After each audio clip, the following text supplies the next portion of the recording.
Welcome back, folks, to this game 3 of this best of 5 between inFiTargA and StarTale King Kong. It will be a ZVZ on Tal'Darim Altar. We do see inFiTargA spawning in the bottom left as the pink Zerg, and in the top left we do have yChSPR, better known as StarTale King Kong, spawning as the yellow Zerg. Now, inFiTargA is against a wall here, folks. He is down 2-0 in this best of 5. If he loses this next game, he will be out of the tournament. He will have to play the best of third and fourth match to see whether or not he does get a cash prize, but other than that, he will have lost his chance at winning this tournament.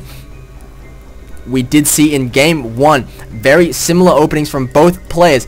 inFiTargA decided to go for a extractor into spawning pool, whereas StarTale King Kong went for a hatchery first confident skill, and he did manage to pull it off. In game 2, we did see inFiTargA going for a 10 pool against against an extractor first into spawning pool from King Kong, and it was expertly held off by our yellow Zerg player.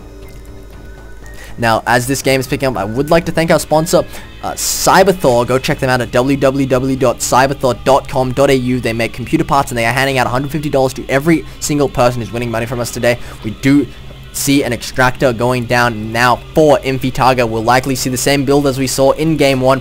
This matchup, as I've said before, is extremely similar to the same matchup in Brood War, where you would see low economy Mutaling Scourge, which was basically a flying Baneling.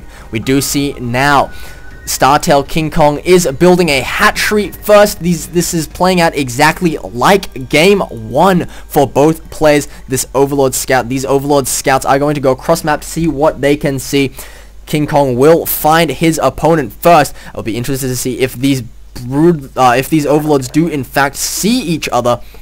And they may. We do see inFiTargA. Yes, he does see the yellow Overlord, so both players should know where their opponents are now based on the Overlord timings. And we do see now the spawning pool has been started for King Kong, but the spawning pool is finishing now for inFiTargA, immediately getting a set of Zerglings and a Queen, and immediately getting the Zergling speed as well. Now, for those of you who don't play a lot of StarCraft, this matchup has been considered by pros, notable pros such as Idra, and a few others as being extremely coin flippy, in that, hold that thought, there were Baneling nests going down for both players, in that there is such a thing as a build order loss. That is, you lose to your opponent based on what they did, what opening they decided to do. So there's a lot of possibilities for these players to actually have build order losses, and we do see now going cross map from these players. The expansion has now finished for King Kong, and I believe the expansion is about to go down for inFiTargA. The Baneling nest is about to finish.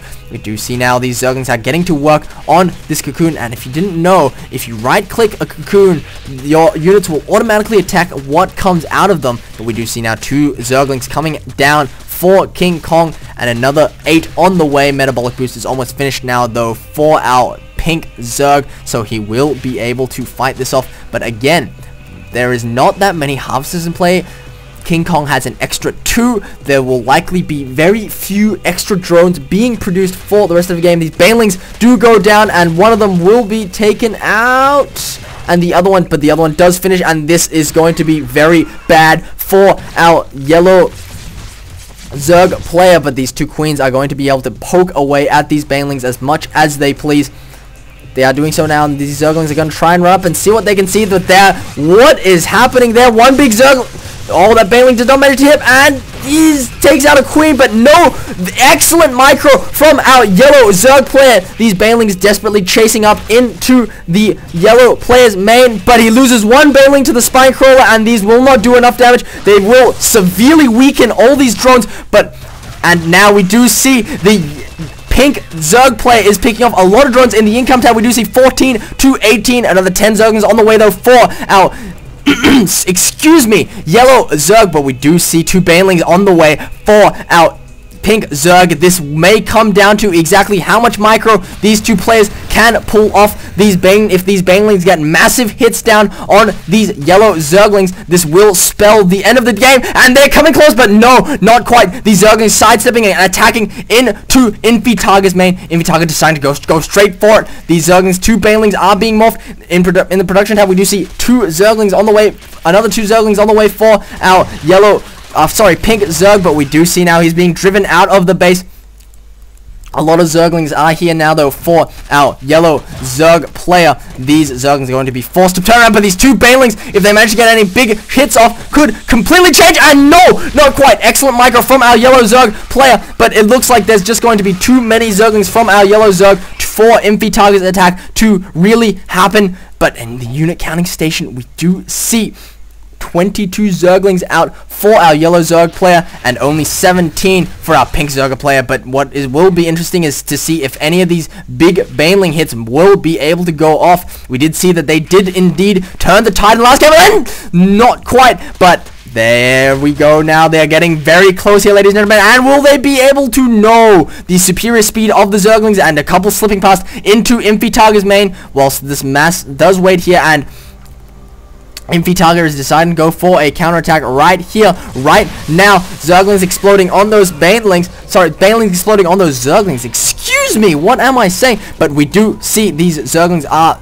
running up now in the income tab. 14 harvests for a pink Zerg player.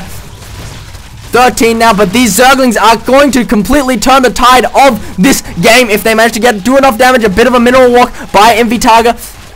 We do see now, though, exact same thing happening in the base of King Kong, and this worker advantage in the unit counting station. We do see 23 Zerglings for our for our pink Zerg player against the 21 of our yellow Zerg player. We do see Zerglings are popping now for both players. These 2 banelings are just going to muck around here. We do see now more Zerglings being morphed from both players, but this has become a base race situation. It may come down to whoever can get the most, can kill their opponent's base first, will win. But we do see here only a hatchery, spawning pool, and extractor for our pink Zerg player, whereas there are 2 hatcheries in the base here for our pink Zerg player. But he's heading back home, trying to he's going to try and destroy the yellow Zerg player's base. But if he runs in piecemeal like that, he's going to be picked off one at a time. And King Kong goes GG. inFiTargA, could this be a comeback victory? We will find out in the next game.